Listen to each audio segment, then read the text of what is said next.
Hi అండి. ఎలా ఉన్నారు అందరూ? Welcome to our channel Pallavi home trends. అందరికీ తెలుగు సంవత్సరాది శుభాకాంక్షలు. ఈ వీడియోలో చాలా టిప్స్ ఉంటాయి. మనకి వేప పువ్వు చాలా మంచిది మనందరికీ తెలుసు కదా! నెక్స్ట్ ఏంటంటే ఉగాది పచ్చడి చేసేటప్పుడు వేప పువ్వుని ఒలవడం కష్టమవుతుంది కదా! చాలా సింపుల్‌గా 2 నిమిషాల్లో ఎలా ఒలుచుకోవచ్చు. దాన్ని నెలల పాటు కావాలంటే సంవత్సరం అయినా పచ్చిగానే స్టోర్ చేసుకోవచ్చు. ఎండబెట్టక్కర్లేదు. ఇలాగే ఫ్రిడ్జ్‌లో కూడా పెట్టక్కర్లేదు. చాలా ఫ్రెష్‌గా ఉంటుంది. మనం ఎప్పుడు కావాలంటే అప్పుడు వాడుకోవచ్చు. ఫస్ట్ ఇక్కడ అయితే నేను పెసరపప్పు, సగ్గుబియ్యం, బెల్లం వేసి పాయసం చేస్తున్నాననమాట. ఫస్ట్ పెసరపప్పుని ముందే నానబెట్టేసాను. తర్వాత పెసరపప్పుతో పాటు ఒక కప్పుడు అంటే ఒక 4 స్పూన్లు సగ్గుబియ్యం పెద్దవి. ఇవైతేనే మనకి బావుంటాయి. నైలాన్ సగ్గుబియ్యం కాకుండా ఇవే వాడుకోవాలి. వేసిన తర్వాత కొంచెం పాలు, ఒక గ్లాస్ నీళ్ళు, అర లీటర్ పాలు వేసుకున్నాను. ఒక గ్లాస్ నీళ్ళు వేసి స్టవ్ మీద పెట్టి కలిపానమాట. ఈలోపు ఇక్కడ గారెల కోసం మినపప్పు అప్పటికప్పుడు మనం గ్రైండర్‌లో కాకుండా మిక్సీలో రుబ్బితే గట్టిగా వచ్చేస్తాయి కదా! అలా రాకుండా ఉండాలంటే మిక్సీ పట్టేటప్పుడు మనం చల్లని కూల్ వాటర్ వేసుకోవాలి. లేదంటే ఐస్ క్యూబ్స్ వేసుకోవాలి. అలా అయితే మనకు పప్పనేది బాగా ఒదుగుతుంది. సేమ్ టైమ్ మనకి హీట్ అయిపోయి గట్టిగా రాకుండా గారెలు చాలా సాఫ్ట్‌గా, స్మూత్‌గా వస్తాయన్నమాట గ్రైండర్‌లో వేసుకున్నట్టే. ఇక్కడ పిండి వేసుకున్న తర్వాత ఇంకొక టిప్ ఏంటంటే సాల్ట్ వేసుకొని ఇలా బాగా ట్యాప్ చేయాలి. చేతులతో బాగా బీట్ చేస్తున్నట్టుగా కొడితే గనక పిండి చాలా సాఫ్ట్ అయ్యి మనకి గారెలు చాలా సాఫ్ట్‌గా వస్తాయి. నెక్స్ట్ ఇంకొక టిప్ కూడా చూపిస్తాను ఇక్కడ. ఇక్కడ ప్లేట్‌లో తీసుకుంటున్న పిండి వచ్చి మనకి ఎర్ర మసూర్ దాల్ ఉంటుంది కదా! ఎర్రపప్పు అది నేను శనగపప్పు అవన్నీ కలిపి మిక్సీ పట్టాను. అది మనకి చాలా బాగా ట్యాన్ రిమూవ్ చేస్తుందన్నమాట. అది మామూలుగా నలుగు పిండి కోసం అయితే దాంట్లో వేశాను. గారెలు వేసేటప్పుడు బిగినర్స్ ఉంటారు. అలాంటి వాళ్ళకి కొంచెం కష్టం అనుకున్న వాళ్ళకి నేనైతే చేత్తోనే వేస్తాను. అలాంటి వాళ్ళు టీ ఫిల్టర్‌ని ఇలా రివర్స్ చేసి గారెలు వేసి హోల్ చేసి వదలండి. చాలా సింపుల్‌గా వస్తాయి. కాకపోతే టీ ఫిల్టర్‌ని నీళ్ళు అలా తడపకుండా జస్ట్ డైరెక్ట్‌గా వేయాలి. నీళ్ళే మాత్రం ఒక 2, 3 డ్రాప్స్ ఉన్నా చాలా ఇబ్బందవుతుంది. ఇక్కడ గారెలు చూస్తున్నారు కదా! చాలా సింపుల్‌గా వేసుకోవచ్చు. ఈజీగా వస్తాయి. చాలా సాఫ్ట్‌గా వచ్చాయన్నమాట. ఈలోపు అయితే ఇక్కడ సగ్గుబియ్యం ఉడికిపోయింది. మనకి పెసరపప్పు అసలు వేసినట్టు తెలియకూడదు. కానీ ఫ్లేవర్ ఉండాలంటే ఉడకబెట్టి యాడ్ చేసుకోవచ్చు. నేను డైరెక్ట్ వేసాను. అంటే పలుకు కొంచెం ఉడికిపోయే మనకి పలుకు తెలుస్తూ ఉంటుందన్నమాట. కనపడతది పెసరపప్పు వేసినట్టు. ఇలా ఇష్టం కాబట్టి ఇలా వేసాను.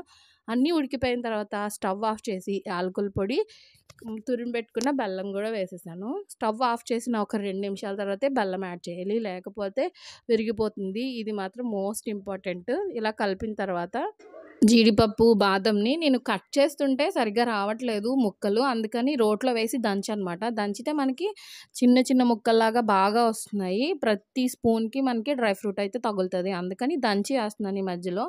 నెయ్యిలో బాగా ఫ్రై చేసేసాక యాడ్ చేసేస్తున్నాను.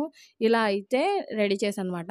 గారెల్లోకి పల్లీ చట్నీ చేశాను. తర్వాత ఇక్కడైతే సగ్గుబియ్యం, సేమియా, బెల్లంతో అయితే పాయసం చేశాను. అయిపోయిన తర్వాత ఇక్కడ నేను ఇప్పుడు థంబ్‌నెయిల్‌లో పెట్టిన వేప పువ్వుని ఎలా సింపుల్‌గా తీయాలన్నది చూపిస్తాను. నేను ముందు రోజే అప్‌లోడ్ చేసుంటే చాలామందికి యూజ్ అయ్యేది. కాకపోతే నా దగ్గర వేప పువ్వు లేదు.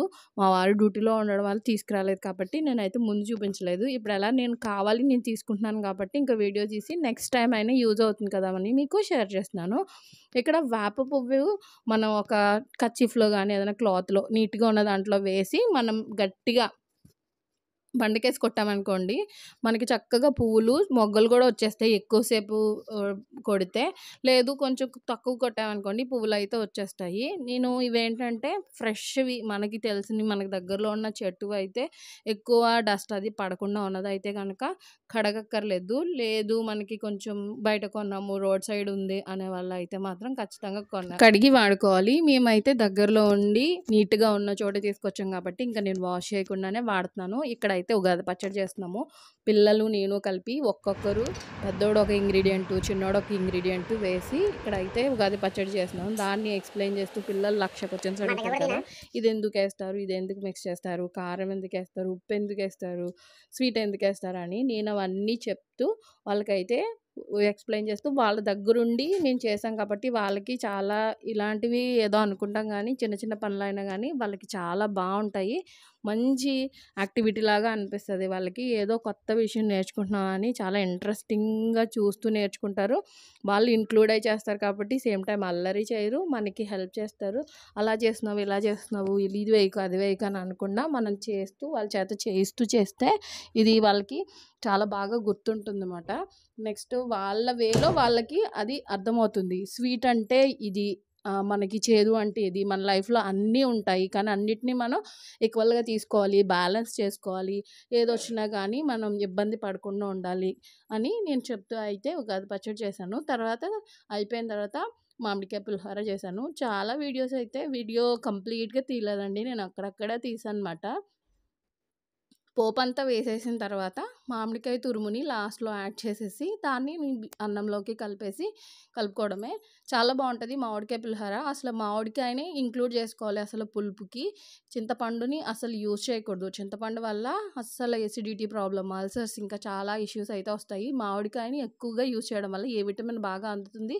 సేమ్ టైమ్ బ్లడ్ పడతది. డెలివరీ టైంలో నాకు బ్లడ్ బాగా పట్టిందంటే మామిడికాయ పొడి, ఆమ్చూర్ పౌడర్ దాన్ని ఇంట్లోనే సింపుల్‌గా చేసుకోవచ్చు. నెక్స్ట్ నేను చేస్తాను ఇప్పుడు సమ్మర్ కదా! ఆ వీడియో మీకు ఖచ్చితంగా షేర్ చేస్తాను. ఇక్కడైతే మనం మామిడి పూతని ఎలా స్టోర్ చేసుకోవాలో చూపిస్తున్నాను. ఇది హనీ అండి. నేను మొన్న తీసుకున్నాను కదా! వారధి ఫార్మ్ వాళ్ళది బావుంది.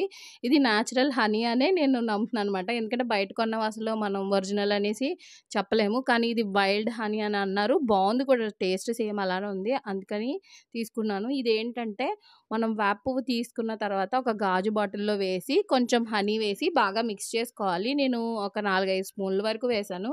వేసి కలిపేసుకొని స్టోర్ చేసుకోవచ్చు. ఎక్కువ క్వాంటిటీ దొరికితే ఎక్కువ స్టోర్ చేసుకోండి. నాకు ఇంతే దొరికింది కదా! అంటే నాకు తెలుసు మీకు కూడా తెలుస్తుందని చూపిస్తున్నాను. కానీ ఇంకా రేపైతే తీసుకొస్తా అన్నారు. అది కూడా దీంట్లోకి యాడ్ చేస్తాను. కానీ ఈలోపు మీకు వీడియో చేసి చూపిద్దామని చెప్పి చేస్తున్నాననమాట. ఇది ఒకసారి స్పూన్‌తో మిక్స్ చేసేసి మూత పెట్టేసుకొని బయటే ఉంచుకోవచ్చు. హనీ ఏంటంటే ప్రిజర్వేటివ్‌గా యూజ్ అవుతది కాబట్టి మనకు అస్సలు పాడవదు. ఫ్రిడ్జ్‌లో పెట్టక్కర్లేదు.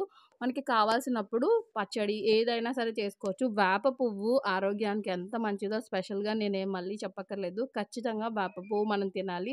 వీలైతే వేప పువ్వుని ఎండబెట్టుకొని పొడి చేసుకొని కొంచెం కొంచెం తిన్నా, వేప పొడితో కారపొడి కూడా చేస్తారు. రకరకాలుగా అయితే తీసుకోవచ్చు. ఇవి సీజనల్‌గానే దొరుకుతాయి కాబట్టి మనం స్టోర్ చేసుకొని యూజ్ చేసుకోవడం వల్ల అన్ని రకాల హెల్త్ బెనిఫిట్స్ మనకి మన బాడీకి కూడా అందుతాయి. ఇదండి ఈరోజు వీడియో. వీడియో ఎలా అనిపించిందో కామెంట్ చేయండి. నచ్చితే లైక్ చేయండి, షేర్ చేయండి, సబ్స్క్రైబ్ చేసుకోండి. మీలో ఎంతమందికి వేప పువ్వుని స్టోర్ చేయడం తెలుసు? ఈజీగా నేను చూపించిన వేలో మీరు వేప పువ్వుని తీస్తారా లేదా అనేది కామెంట్ చేయండి. వేప పువ్వుని మామూలుగా తీసేటప్పుడు చాలా కష్టం, చాలా ఎక్కువ టైం పట్టేస్తుంది కదా! అలా ఏం పట్టదు. నేను చెప్పిన వేలో కనుక మీరు తీసుకున్నట్టయితే ఇక్కడ బాటిల్ ఉంది కదా! ఈ బాటిల్‌లో ఇలాగ డైరెక్ట్ మనం కొంచెం తీసుకొని తిన్నా కూడా ఆరోగ్యానికి చాలా మంచిది. తేనె, వేప పువ్వు కలిపి కొంచెం కొంచెం ఒక చిటికెడు ఇంత తీసుకొని పిల్లలకి కూడా తినిపించినా చాలా మంచిది. ఈ చేదు ఆరోగ్యానికి చాలా రకాల ఉపయోగాలైతే ఉన్నాయి. ఇక్కడైతే కొన్ని ఫోటోస్ అయితే షేర్ చేస్తున్నాను. ఇదండి వీడియో. రేపటి వీడియోతో మళ్ళీ కలుద్దాము. Thank you so much for watching.